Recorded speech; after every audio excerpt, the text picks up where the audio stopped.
اس کے بعد حضرت ابو عبیدہ آگے بڑھے، جنگ چالو ہوئی، اور اس کے بعد باپ کے گردن پہ تلوار مار کے سر کو تن سے جدا کر دیا اور زبان حال سے پکار دیا کہ یا رسول اللہ، سبحان اللہ، آپ کی جان ہماری جان سے زیادہ پیاری ہے کہ اگر آپ کی محبت اور ایمان میں ہمارا باپ پاڑے آئے تو اس کی گردن بھی مار کے ہم اس کا سر تن سے جدا کر دیں۔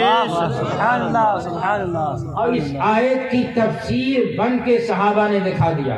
قرآن کیا کہہ رہا ہے کہ اللہ رسول کے دشمن اور مخالفوں سے اے محبوب، جو سچا مومن ہوگا اس کو آپ دوستی کرتے نہیں پائیں گے۔ وَلَوْ كَانُوا آبَاءَهُمْ، اگرچہ وہ ان کے باپ ہوں۔ دیکھ لو، صحابی رسول باپ کی گردن مار دیا۔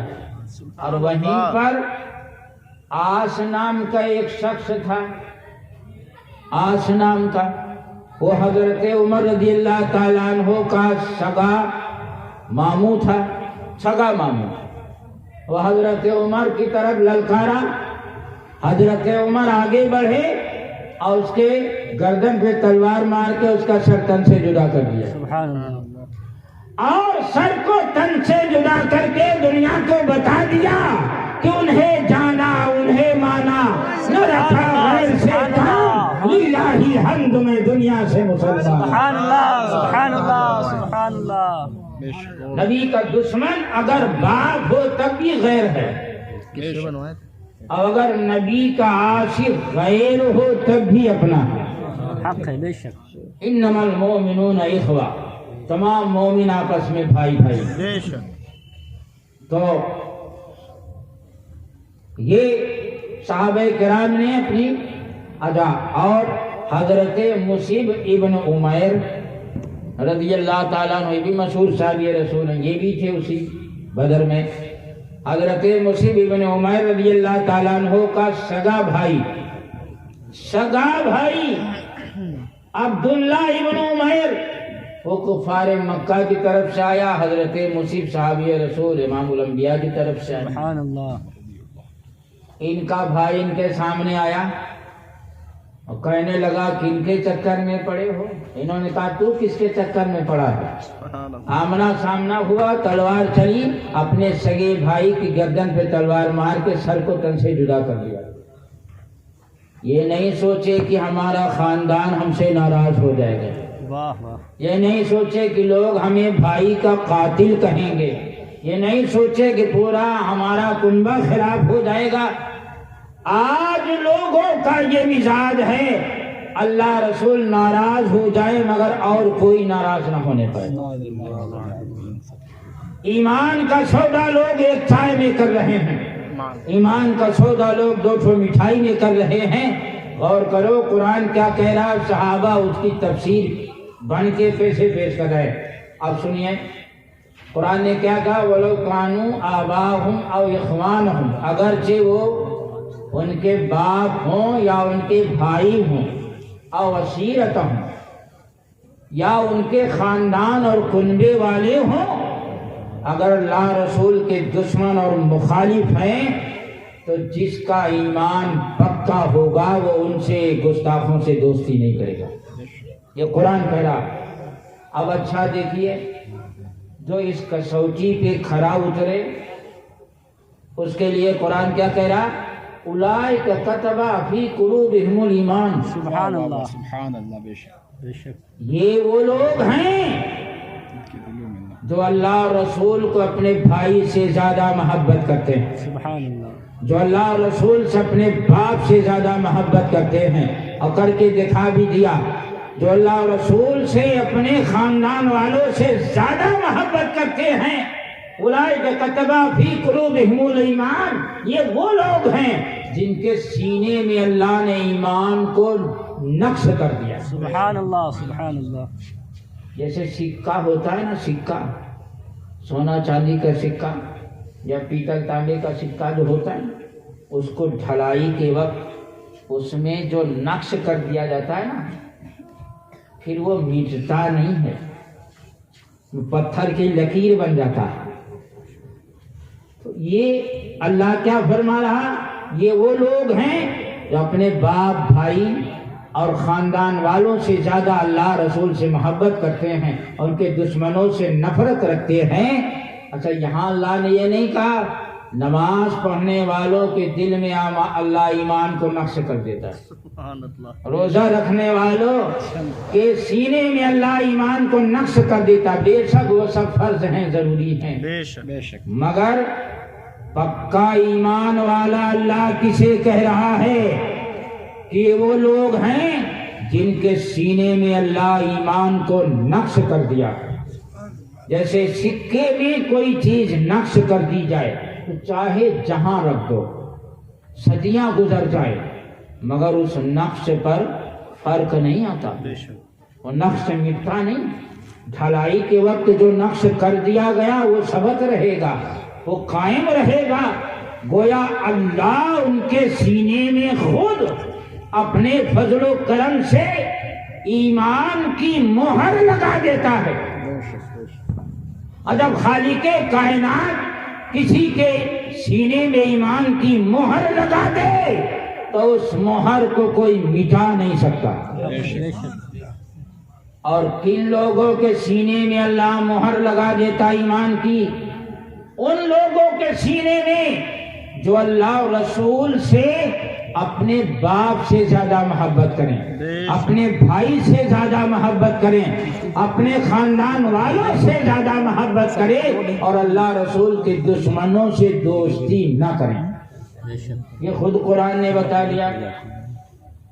اور اتنا ہی نہیں بلکہ اللہ فرماتا ہے وَأَيَّدَهُمْ بِرُوحِ الْقُدُسِ مِنْهُ، اور اللہ اپنی طرف سے روح القدس سے ان کی مدد کرتا ہے۔ ایسے مومنوں کی جو پکے ہیں تو اب یہ سوچنے کی ضرورت نہیں ارے یار پورا محلہ تو الٹا بولتا ہے، ہم 4-6 آدمی پکے ایمان والے کیا کر لیں گے؟ یاد رکھو میرے آقا نے فرمایا الاسلام یالو ولا یولا، اسلامی پہلو غالب رہتا ہے، مغلوب نہیں ہوتا۔ اسلامی پہلو غالب رہتا، مغلوب نہیں ہوتا۔ 4-6 آدمی اگر ایمان پہ قائم ہیں، دین کا کام کرتے رہو، ایک دن وہ آئے گا کہ غالب تم ہی رہو۔ دوسری جگہ خدا نے خود فرمایا قرآن میں وَأَنْتُمُ الْأَعْلَوْنَ إِن كُنتُم مُؤْمِنِينَ، غالب تم ہی رہو گے اگر مومن کامل ہو، پکے مومن ہو۔ تو اللہ نے تو اعلان فرمایا غالب تم ہی رہو گے اگر پکے مومن ہو۔ ڈر کیوں جاتے ہو کام کرنا؟ ارے کتنے لوگ ایسے ہیں جو کام کرنا چھوڑ دیتے ہیں، تبلیغ کرنا چھوڑ دیتے ہیں، دین کی باتیں بتانا چھوڑ دیتے ہیں اور کہتے ہیں کہ صاحب نیتا جی ناراض ہو جائیں گے تو ودھائک جی ناراض ہو جائیں گے تو ایم پی صاحب ناراض ہو جائیں گے تو چیئرمین صاحب ناراض ہو جائیں گے تو سبھا صد صاحب ناراض ہو جائیں گے تو فلاں صاحب ناراض ہو جائیں گے۔ ہم کیسے دن اتنی بڑی دنیا پڑی، ہم ہی اکیلے ہیں کیا؟ یہ عالم دھیرے دھیرے ماحول یہ بن گیا ہے کہ بس لوگ اتنا جانتے ہیں کہ ہم مسلمان کے گھر میں پیدا ہو گئے ہیں، ہم کو لا الہ الا محمد رسول اللہ پڑھنا چاہیے اور بھینسے کا گوشت کھانا جائز ہمارے لیے۔ اس کے آگے پیچھے کوئی مطلب ہے، ہم اس کے آگے پیچھے جاننے کی ضرورت سمجھتے ہیں۔ انہوں نے سمجھا ہی نہیں کہ ایمان کسے کہتے ہیں، وہ سمجھتے زبان سے لا الہ الا محمد رسول اللہ پڑھو بس مومن ہو گئے۔ قرآن کیا کہہ رہا ہے؟ مومن پکے وہ ہیں جن کے سینے میں اللہ ایمان نقش کر دیتا ہے، جو اللہ رسول کے دشمن سے دوستی نہ کرے، چاہے وہ ان کا باپ ہو، بھائی ہو، خاندان والا ہو۔ ایسے لوگوں کی اللہ غیب سے مدد کرتا ہے۔ وَأَيَّدَهُمْ بِرُوحٍ مِّنْهُ، اللہ تعالیٰ اپنی طرف سے یعنی غیب سے ایسے لوگوں کی مدد کرتا ہے۔ اس لیے مسلمانوں اسلام کی تبلیغ کا سلسلہ جاری رکھنا۔ اور یہ کہ ارے یار اتنی گمراہیت پھیلے ہوئی، اتنا فتنہ پھیلا ہوا، جس کو دیکھو جھوٹ بول رہا، جس کو دیکھو مکاری کر رہا، جس کو دیکھو فراڈ کر رہا، جس کو دیکھو یہ کر رہا، کس کو سمجھائے؟ آئے کر کے ایسی باتیں کریں گے تو خود تو کچھ کرنا نہیں چاہتے اور دوسروں کی ہمت چھوڑا دیتے ہیں۔ جی بے شک قرآن پاک میں ہے وَذَكِّرْ فَإِنَّ الذِّكْرَ تَنفَعُ الْمُؤْمِنِينَ، بے شک نصیحت کرتے رہو کیونکہ نصیحت مومنوں کو فائدہ دیتی ہے۔ سبحان اللہ بے شک آپ بتائیے قرآن کی روشنی میں، حدیث کی روشنی میں جو میں آپ کو نصیحت کر رہا ہوں آپ کے عقیدے ایمان سے متعلق، اس سے آپ کو فائدہ مل رہا ہے یا نہیں؟ بے شک بے شک اس سے آپ فائدہ محسوس کر رہے ہیں یا نہیں؟ بے شک ایسا تو ہو ہی نہیں سکتا کہ قرآن و حدیث سے نصیحت کی جائے مومن کو فائدہ نہ ہو، بے شک چاہے جتنا بڑا سیاہ کار ہو، گنہگار ہو، مگر قرآن و حدیث سے جب نصیحت کی جائے گی تو کچھ نہ کچھ فائدہ ضرور ہوگا۔ بے شک قرآن کہہ رہا نصیحت کرتے رہو کیونکہ نصیحت مومنوں کو فائدہ دیتی ہے۔ بے شک معلوم ہوا کوئی مانے تب بھی تبلیغ کا سلسلہ جاری رکھو، نہ مانے تب بھی جاری رکھو۔ اگر ہم کہتے ہیں 1,00,000 لوگوں میں ایک آدمی کی اصلاح ہو گئی تو یہ آپ کی آخرت میں نجات کا ذریعہ بن جائے گا۔ بے شک سبحان اللہ۔ آپ یہ سوچ کر کیوں نصیحت کرتے ہیں کہ 1,00,000 کا مجمع ہے تو سارے لوگ توبہ کر لیں؟ یہ نہیں ہوتا، نہ کبھی ہوا ہے۔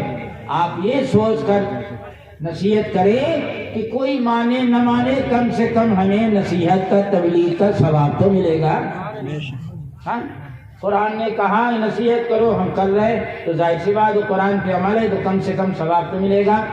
تو اللہ فرما رہا ایسے لوگوں کی اللہ غیب سے مدد کرتا ہے۔ بے شک اور اتنا ہی نہیں، یہ تو دنیا میں اللہ فرماتا وَيُدْخِلُهُمْ جَنَّاتٍ تَجْرِي مِن تَحْتِهَا الْأَنْهَارُ، اور ایسے لوگوں کو اللہ تعالیٰ ایسی جنات، ایسی جنتوں، ایسے باغات میں داخل کرے گا جن کے نیچے نہریں جاری ہیں۔ سبحان اللہ۔ جن کو، جن کے سینے میں ایمان سبق ہو چکا ہے، جن کے سینے میں ایمان اتر چکا ہے، ایسی جنتوں میں داخل کرے گا اللہ جن کے نیچے نہریں جاری ہیں، خالدین فیہا، اور یہ لوگ ان جنتوں میں ہمیشہ رہیں گے۔ سبحان اللہ سبحان اللہ۔ اور اتنا ہی نہیں بلکہ فرماتا رضی اللہ عنہم ورضوا عنہ، اور ان پکے سچے مومنوں سے اللہ راضی ہو جائے گا، یہ اللہ سے راضی ہو جائے گا۔ نعرے تکبیر، نعرے رسالت، نعرے رسالت، خلیفہ حضور تاج الشریعہ، خلیفہ علامہ عاشق الرحمان، بستی بستی قریہ قریہ، تاج الشریعہ تاج الشریعہ، عشق محبت عشق محبت، اعلی حضرت اعلی حضرت۔ تو اللہ جب اللہ جس سے راضی ہو گیا تو اللہ کی رضا سے بڑی تو کوئی دولت ہے نہیں۔ جب اللہ کی رضا ایسے لوگوں کو حاصل ہو گئی تو آخرت کی ساری نعمت اپنے آپ حاصل ہو جائے گی، کیونکہ اللہ کی رضا سے بڑی تو کوئی نعمت ہے نہیں۔ سب سے بڑی نعمت اللہ کی رضا۔ اور اتنا ہی نہیں، اللہ آگے فرماتا اسی آیت میں اولئک حزب اللہ، یہ لوگ اللہ کی جماعت ہیں۔ سبحان اللہ، سبحان اللہ سبحان اللہ۔ اولئک حزب اللہ، یہ اللہ کی جماعت ہیں، اللہ کا لشکر ہیں یہ لوگ۔ سبحان اللہ، اگرچہ تھوڑے ہیں مگر جو پکے ایمان والے ہیں، کیسے پکے؟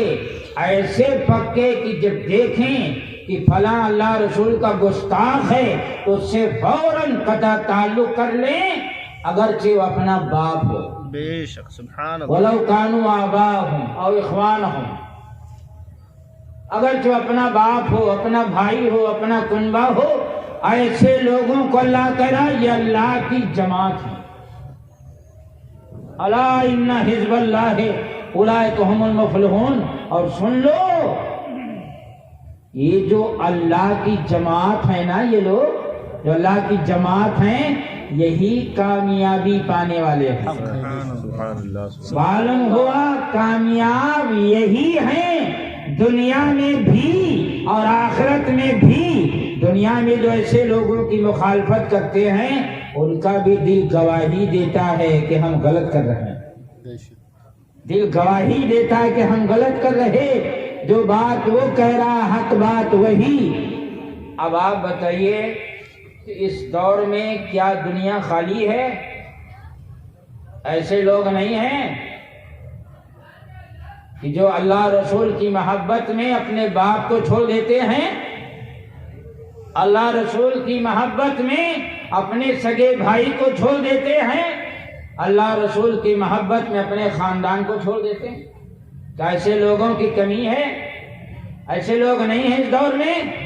آج بھی ہیں، آج بھی ہیں اور اس وقت بھی تھے۔ ایمان کی اہمیت کا اندازہ آپ اسی سے لگائیں۔ ایک صاحب تھے، ایک جوان، مکہ مکرمہ میں جب ہجرت کا حکم ہوا تو رسول اکرم صلی اللہ علیہ وسلم ہجرت کر کے جب مدینہ منورہ چلے گئے تو ہجرت کر جانا کوئی آسان کام نہیں ہے۔ اپنے گھر، اپنی زمین، اپنی جائیداد، اپنی دکان، اپنے مکان، اور اگر بیوی بچے ایمان لانے کو تیار نہیں تو اپنے بیوی بچوں کو بھی چھوڑ کر اور اللہ رسول کی محبت میں اپنے شہر کو چھوڑ کر دوسرے شہر چلے جانا، یہ کوئی معمولی اور آسان کام نہیں۔ بہت سارے لوگ ایسے تھے، حضور صلی اللہ علیہ وسلم نے ان سے فرمایا کہ تم لوگ آگے پیچھے آ جانے، میں جا رہا ہوں۔ ہجرت کر کے چلے گئے تو ایک جوان ایسا تھا جس کے والد کا انتقال ہو چکا اور اس کی تربیت اس کے چچا کے زیر اہتمام تھی۔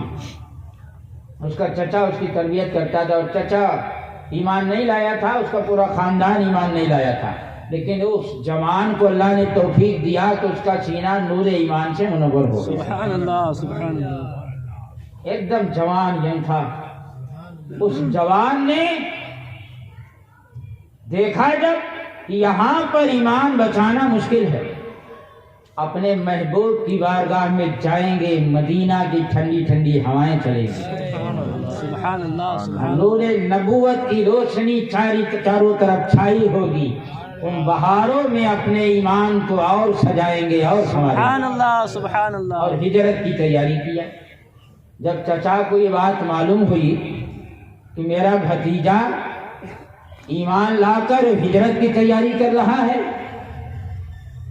تو چچا نے پوچھا، کہا میں ایمان بھی لا چکا ہوں اور ہم یہاں اپنے خاندان والوں کے بیچ میں نہیں رہنا چاہتا، کیونکہ ہمیں ایسے چچا سے محبت نہیں جو اللہ رسول کا گستاخ ہو، سبحان اللہ۔ ایسے خاندان سے ہمیں محبت نہیں جو اللہ رسول کا گستاخ ہو، ہمیں اپنے محبوب سے محبت تھی، ہے، اور ہجرت کر کے جاؤں گا تا حیات رکھوں گا۔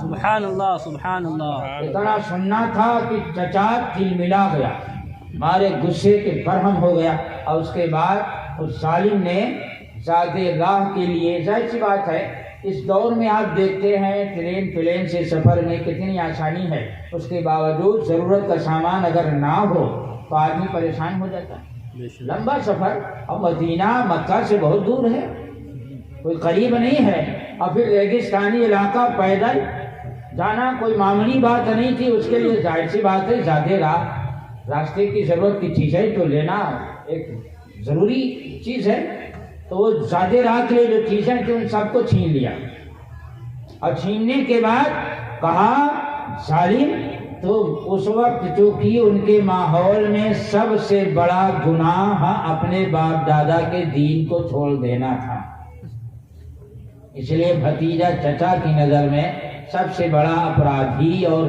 پاپی تھا، کیونکہ باپ دادا کے دین کو چھوڑ کر نئے دین میں انٹری کیا تھا، اس لیے سب سے بڑا پاپی اور اپرادھی قرار پایا۔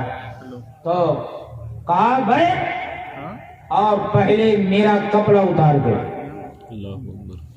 بدن سے کپڑا اترایا، کہا پورا کپڑا اتار، بدن سے پورا کپڑا اتار دیا۔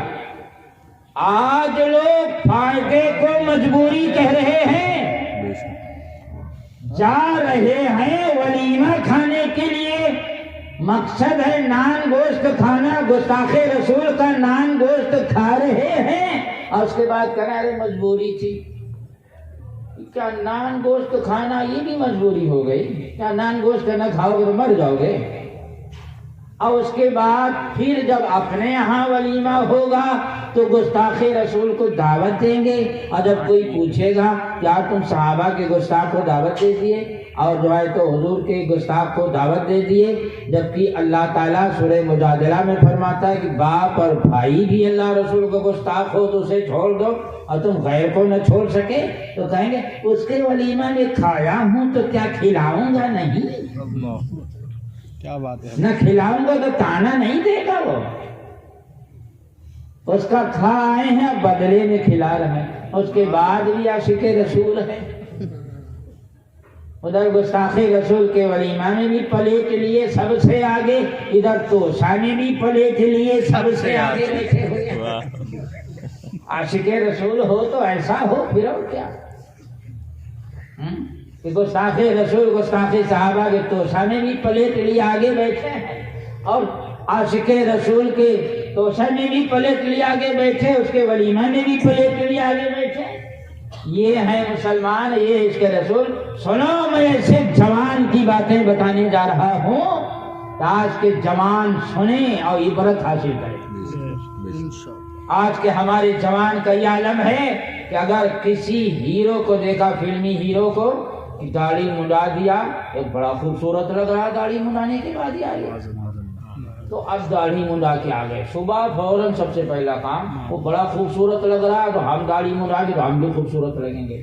اب صاحب 2-4 سال گزرنے کے بعد دیکھا کہ چھوٹی چھوٹی وہ داڑھی رکھ لیا ہے اور یہاں پر مکھی بنا دیا ہے، اس سے بڑا خوبصورت لگ رہا ہے یہاں، تو اب صبح گئے چھوٹی چھوٹی داڑھی رکھ کے یہاں مکھی بنا دیا۔ اب بار بار شیشہ دیکھ رہے ہیں کہ شیشہ اگر تھکنے کی چیز ہوتا تو تھک جاتا اور کہتا کہ میرے بھائی اب تو رکھ دو، کتنی بار دیکھو گے، بدل جاؤ گے کیا؟ ابھی جو دیکھے تھے ویسے ہی تو ہو گے، اور کیا بدل جاؤ گے 2 منٹ میں؟ 2 منٹ پہ شیشہ دیکھ رہے ہیں کہ ہیرو کی طرح لگ رہا ہوں یا نہیں، انہیں پتہ ہی نہیں کہ میں ہیرو کی طرح لگ رہا ہوں یا زیرو کی طرح لگ رہا ہوں۔ اب آج کل صاحب کسی ہیرو کو دیکھ رہے ہیں کہ وہ لوور پھٹی پھٹی پہنتا تو اب پھٹی پھٹی لوور پہننے پھر رہے ہیں۔ یہ ہمارے جوانوں کا حال ہے۔ سنو، ایک ظالم اللہ رسول کا دشمن پورے بدن کا کپڑا اتار لیا، اس کے بعد کہا بول اب کیسے ہجرت کرے گا، ننگے بدن بغیر زیادہ راہ کے کیسے سفر کرے گا؟ اس نے کہا اس حال میں سفر کروں گا اور بارگاہ رسالت میں حاضر ہو کر زبان حال سے پکار دوں گا یا رسول اللہ، تجھے جانا تجھے مانا، سبحان اللہ، سبحان اللہ، للہ حمد میں دنیا سے سبحان اللہ، تاجدار ختم نبوت زندہ باد زندہ باد، تاجدار ختم نبوت زندہ باد زندہ باد، تاجدار ختم نبوت زندہ باد زندہ باد، تاجدار ختم نبوت زندہ باد زندہ باد، لبیک لبیک یا رسول اللہ، لبیک لبیک لبیک یا رسول اللہ، لبیک لبیک لبیک یا رسول اللہ صلی اللہ علیہ وسلم۔ ہمارے نوجوان ایسے تھے، مگر ان کو دقت سے ایمان ملا تھا، اسی لیے وہ ایمان کی ضرورت اور اہمیت سمجھتے تھے۔ آج بھی آپ دیکھیے بڑی محنت مشقت سے پیسہ کماتا ہے نا، ایک آدمی وہ ہے، اور ایک جو ہے تو باپ کا انتقال ہوا، اربوں خربوں روپے تاکے نپا گیا۔ ارے مت سوچو صاحب، جو ہے گاڑی 25 لاکھ کی لگا، 1 کروڑ کی لو نا گاڑی آ رہی، ہٹاؤ اس کو، اب 1 کروڑ کی گاڑی آ رہی صاحب، 4 کروڑ کا مکان اس کو بیچو بیچو، 1 کروڑ کا مکان ہم کو نہیں چاہیے، اربوں خربوں روپے ترکی میں پا گیا، اب تو ایسا پانی کی طرح بہاتا چلا جا رہا۔ اور جو محنت مشقت سے خوب تکلیف جھیل کے پیسہ کماتا ہے نا، اس کے بچے جب آتے ہیں نا، کبو 10 روپے دے دیجیے، چائے پتی لانا ہے، تو کبھی اس جیب میں ہاتھ ڈالتا ہے، کبھی اس جیب میں ہاتھ ڈالے گا۔ اب معلوم ہے کہ پیسہ کس جیب میں ہے، پہلے اچھی طرح خود رکھا ہے تو جانتا نہیں، کبھی اس جیب میں ہاتھ ڈالے گا، کبھی اس جیب میں ہاتھ ڈالے گا، اب تو پیچھے بھی جیب ہونے لگا ہے، پیچھے بھی ہاتھ ڈالے گا، کبھی اب سب سے آخر میں جس جیب میں پیسہ اس جیب میں ہاتھ ڈالے گا، بڑی مشکل سے 10 روپے۔ کیوں؟ اس لیے کہ محنت سے کمایا. بے شک بے شک. معلوم ہے جو چیز محنت سے حاصل ہوتی ہے اس کی اہمیت ہوتی ہے، اور جو چیز وراثت میں مل جائے، ترکے میں مل جائے، اس کی اہمیت نہیں سمجھتے لوگ. اب ظاہر سی بات ہے اس کا کپڑا بھی اتار لیا وہ ظالم، اس کے بعد بھی اس کے ایمان میں کوئی لچک پیدا نہیں ہوئی. سبحان اللہ. آج کفر و ایمان میں سمجھوتا کی باتیں چل رہی ہیں. آئے دن دیکھو تو سمجھوتا کی باتیں کر رہے ہیں. کفر ایمان میں سمجھوتا، دور بدل چکا ہے، اب سمجھوتا ہونا چاہیے. انا للہ و انا الیہ راجعون. جب آگ اور پانی میں سمجھوتا نہیں ہو سکتا، محال ہے، تو کفر و ایمان میں سمجھوتا کیسے ہو؟ کفر و ایمان میں سمجھوتا کی باتیں کر رہے ہیں صاحب. ہاں، کفر و ایمان میں سمجھوتا کی باتیں کر رہے ہیں. تو اب ظاہر سی بات، ستر عورت چھپانا فرض ہے، ستر عورت چھپانا فرض ہے. اس جوان نے کہیں سے ایک ٹاٹ کا ایک حصہ حاصل کیا. سنو، یہ ہے اس کے رسول اور یہ ہے ایمان. ایک ٹاٹ کا حصہ حاصل کیا اور ٹاٹ کے 2 ٹکڑے کیا. ٹاٹ کو پھاڑا اور 2 ٹکڑے کیا.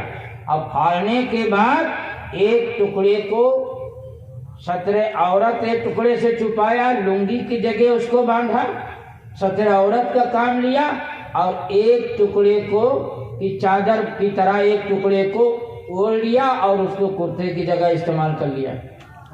اسی حال میں پہاڑی اور ریگستانی سفر مکہ سے مدینہ کی طرف پیدل ننگے پاؤں. ادھر مدینہ ہے، ادھر میرا آقا ہوگا. سبحان اللہ. ادھر مدینہ ہے، ادھر میرا محبوب ہوگا. ادھر مدینہ ہے، ادھر میرا معشوق ہوگا. مدینہ کی طرف روتے ہوئے، گڑ گڑاتے ہوئے، اپنے محبوب کا نعرہ لگاتے ہوئے، اپنے محبوب کی نعت اور تعریف کرتے ہوئے چلے جا رہے ہیں گرتے پڑتے. بدن میں ٹاٹ کا لباس ہے. اللہ اکبر اللہ اکبر. آج ہمارے جوان ہیرو کی نقل کرتے ہیں.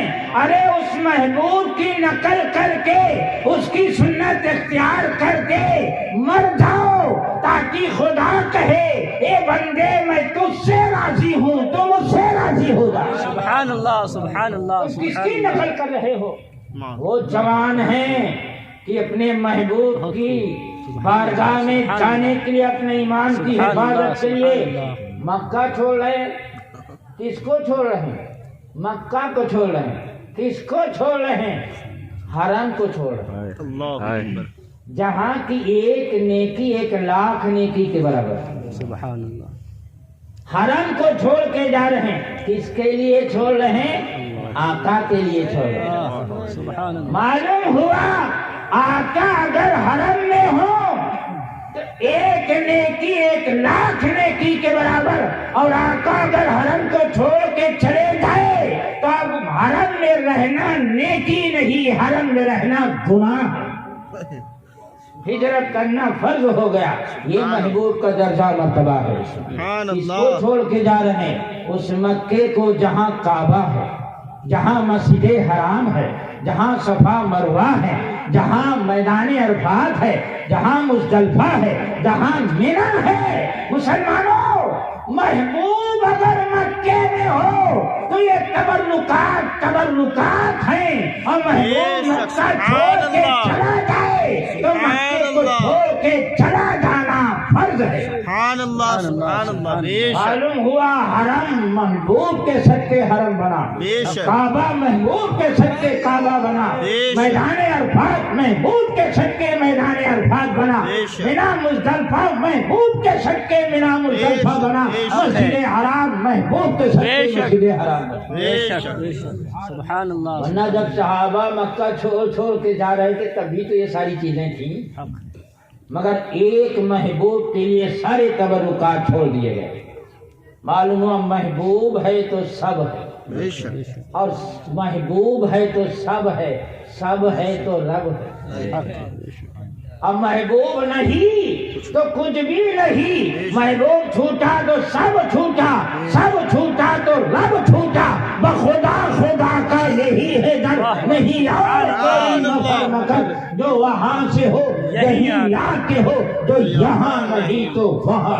تاجدار ختم نبوت زندہ باد زندہ باد تاجدار ختم نبوت زندہ باد زندہ باد تاجدار ختم نبوت زندہ باد زندہ باد۔ وہ جوان جانتا تھا کہ در محبوب در خدا ہے، تب نہ حرم چھوڑ کے ننگے پاؤں ریگستانی علاقے میں پہاڑی سفر پیدل اپنے محبوب کی طرف روتا ہوا گر گراتا ہوا بھاگا جا رہا ہے۔ اور جب یہ جوان کئی دن کے سفر کے بعد بارگاہ رسالت میں حاضر ہوا، جب میرے مصطفیٰ نے اس جوان کی یہ حالت دیکھی، ارے جوانو، اپنے محبوب سے اتنی محبت کرو کہ دنیا تمہیں دیکھے تو پاگل کرے۔ بے شک سبحان اللہ۔ کہے یہ حضور کی محبت میں پاگل ہو گیا ہے۔ بے شک میرے مصطفیٰ نے دیکھا، ارے یہ حالت بنی ہوئی، اور سفر اتنا پرمشقت سفر، لو دھوپ، تپتی ریت میں ننگے پاؤں، ارے جس کے بدن میں صرف کپڑا تک وہ ظالم اتار لیا تو چپل اور ٹوپی کہاں سے ان کو ملے گی؟ بے شک۔ یہ حالت جب مصطفیٰ نے دیکھی، فرمایا حضور نے، کیا نام ہے تمہارا؟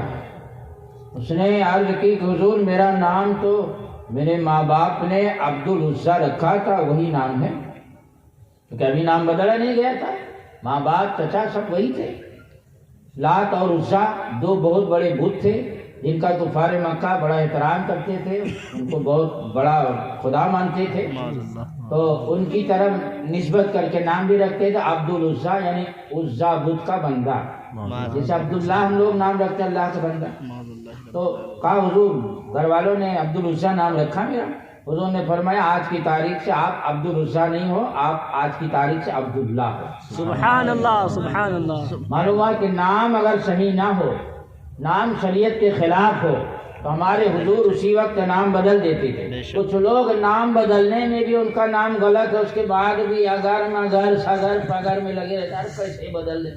ارے عجیب حال ہے یار، نام بدلنے میں کیا دقت ہے؟ نام آپ بدل دو اور اس کا کسی محفل میں اعلان کر دو کہ ہمارے یہ نام چونکہ شریعت کے خلاف ہے، نام رکھنے والے نہیں سمجھ سکے، لہٰذا فلاں عالم دین فلاں بزرگ نے ہمارا یہ نام رکھا، آپ لوگ ہم کو اس نام سے پکارے، تو نام حضور بدل دیتے تھے، فوراً دیکھتے تھے غلط نام شریعت خلاف بدل جائے، آپ کی تاریخ سے آپ کا نام عبداللہ۔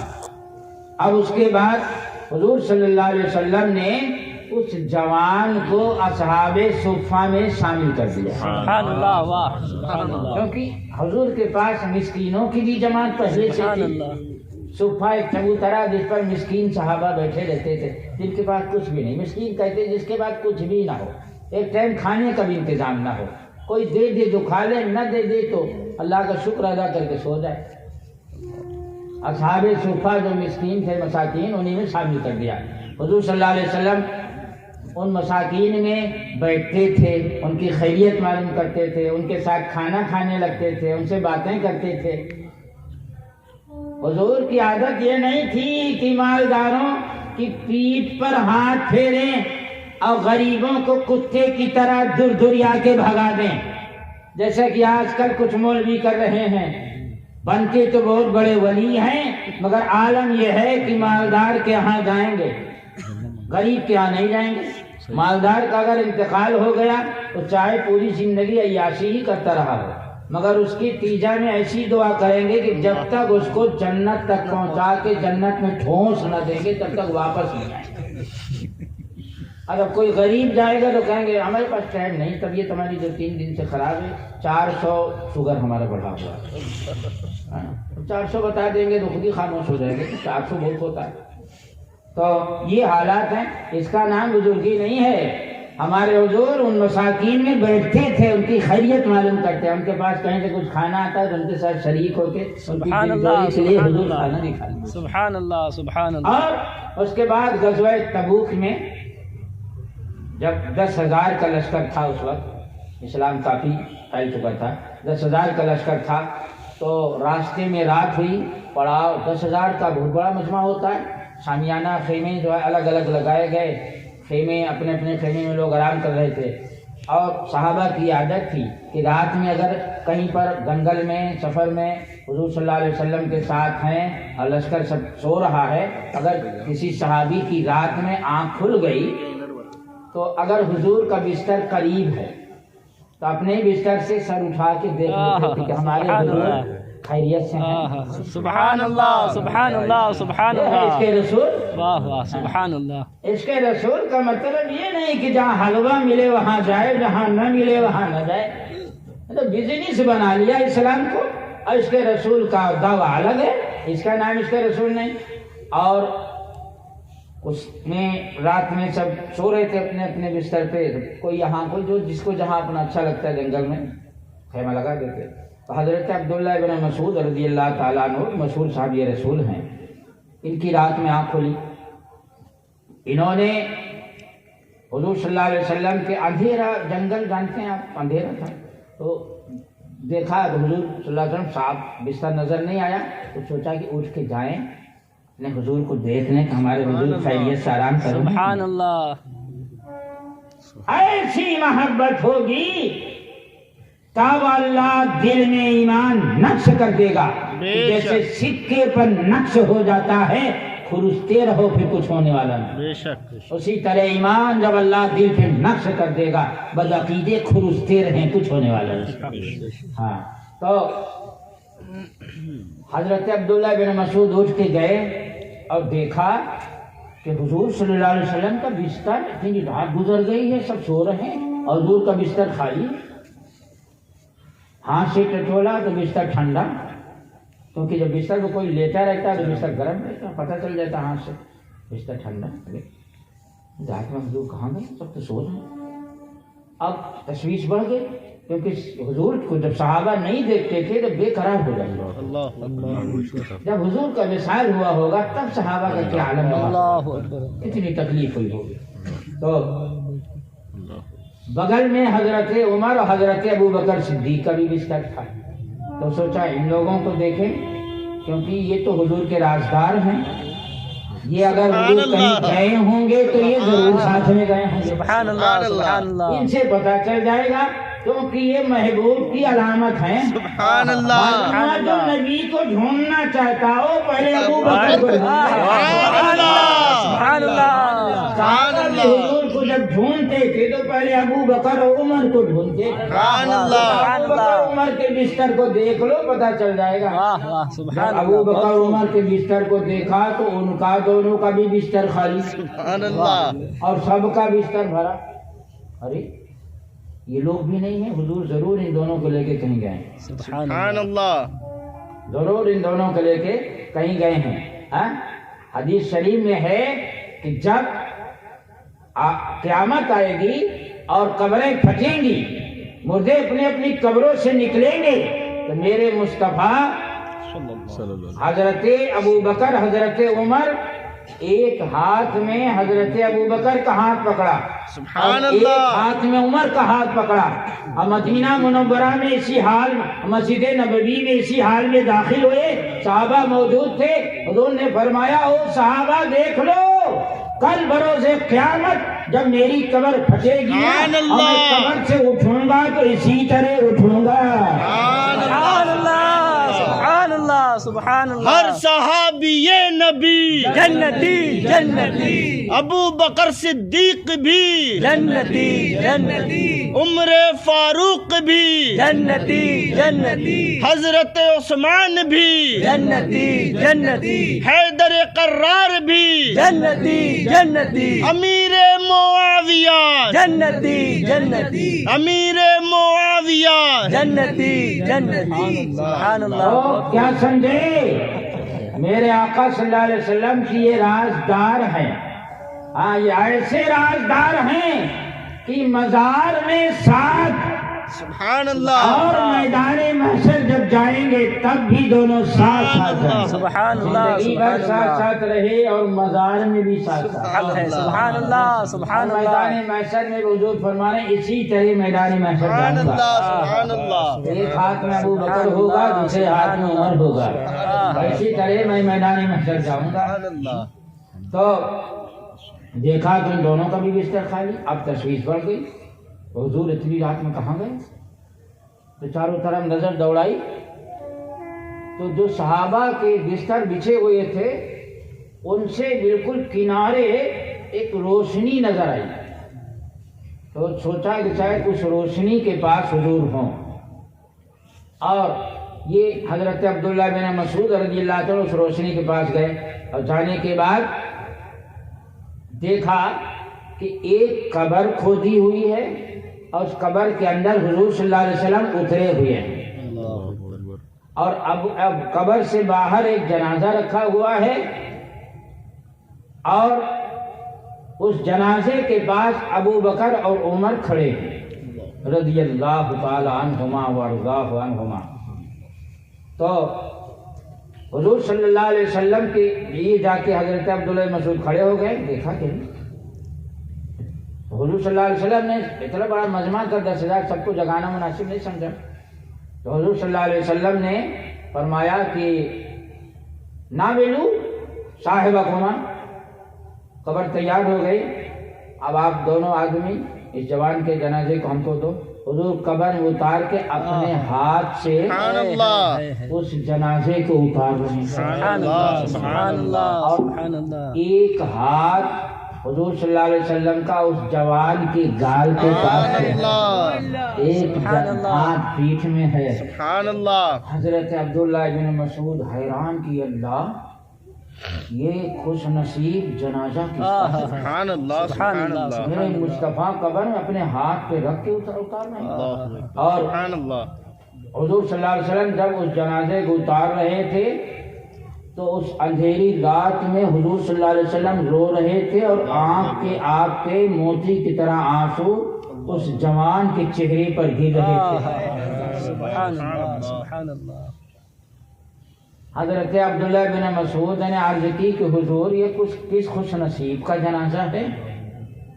حضور نے ارشاد فرمایا یہ اسی جوان کا جنازہ ہے جو ٹاپ پہن کے ہجرت کیا تھا۔ غزوہ تبوک میں وہ جوان بھی گیا تھا، اتفاق سے شام کے طبیعت بگڑی، اور اسی وقت وہیں پر اس جوان کا حضور کے قدموں میں وصال ہو گیا، اور حضور صلی اللہ علیہ وسلم نے اس کو اپنے ہاتھ سے دفن کیا، لحد میں اپنے ہاتھ سے لٹایا، اس کا چہرہ اپنے مبارک ہاتھوں سے پکڑ کے قبلہ کی طرف کیا،